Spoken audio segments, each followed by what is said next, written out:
big-shouldered city of Chicago, where organized crime has been a fact of life since before Al Capone, everyone knows Joey the Clown Lombardo's name.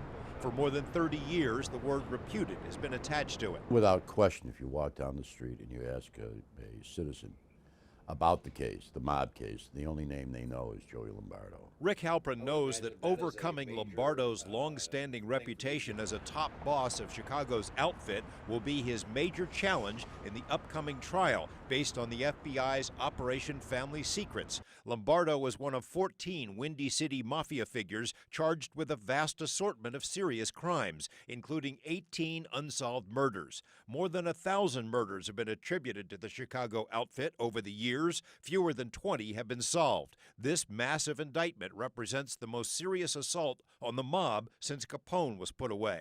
The interest is intense, and the press here has acknowledged that. They've made no secret of it. So yeah, it is a very, very big, because you're talking about Chicago. You're talking about an indictment that went back 63 years. A document known as a Santiago Proffer outlines the government's case. It reads like a Mario Puzo novel. Much of the information is so sensitive, involving protected witnesses, that the government blacked it out. What's clear from the case is the symbiotic relationship between mob bosses in Chicago and their emissaries in Las Vegas. Loans from the mafia-controlled Teamsters pension fund built much of Las Vegas. The loans came with strings attached. The mob not only used Nevada casinos to launder money from other illicit businesses, they skimmed tens of millions of dollars from the casino count rooms, money that found its way back to Chicago. In the 1980s, Joey Lombardo was one of several mobsters convicted in a federal skimming case. Those prosecutions spurred many of the murders that only now might be resolved. If there's any outfit murder coming out of Chicago, Lombardo would have been involved in it. John Flood spent more than 30 years chasing mobsters in Chicago. He says Lombardo once tried to kill him by running him down with a car. He and others believe Lombardo would have had to okay all of the murders mentioned in the indictment, including those of brothers Tony and Michael Spilotro. Tony was the Chicago's main man in Las Vegas. He protected the skim and allegedly oversaw a criminal operation known as the Hole in the Wall Gang. The murders of the Spilotro brothers were immortalized in the movie Casino. One man who agrees that Lombardo played a role is Frank Collada, a Spilotro soldier who turned government witness and who's likely to be called in the Chicago trial. Collada gave us an exclusive interview earlier this year. Joe Lombardo.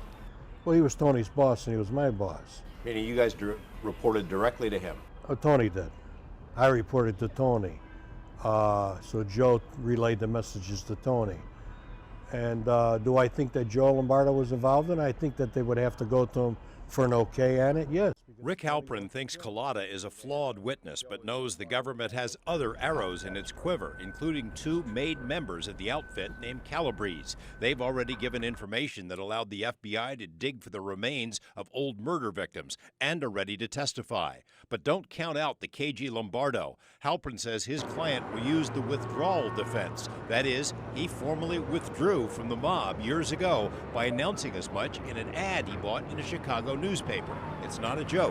So ultimately it would be up to the jury to decide whether or not, A, if Lombardo was involved in the conspiracy at all, which we say he wasn't, B, if they believe he was, did he withdraw from the conspiracy? And the government's obliged to prove that he did not if we get to that point in the case.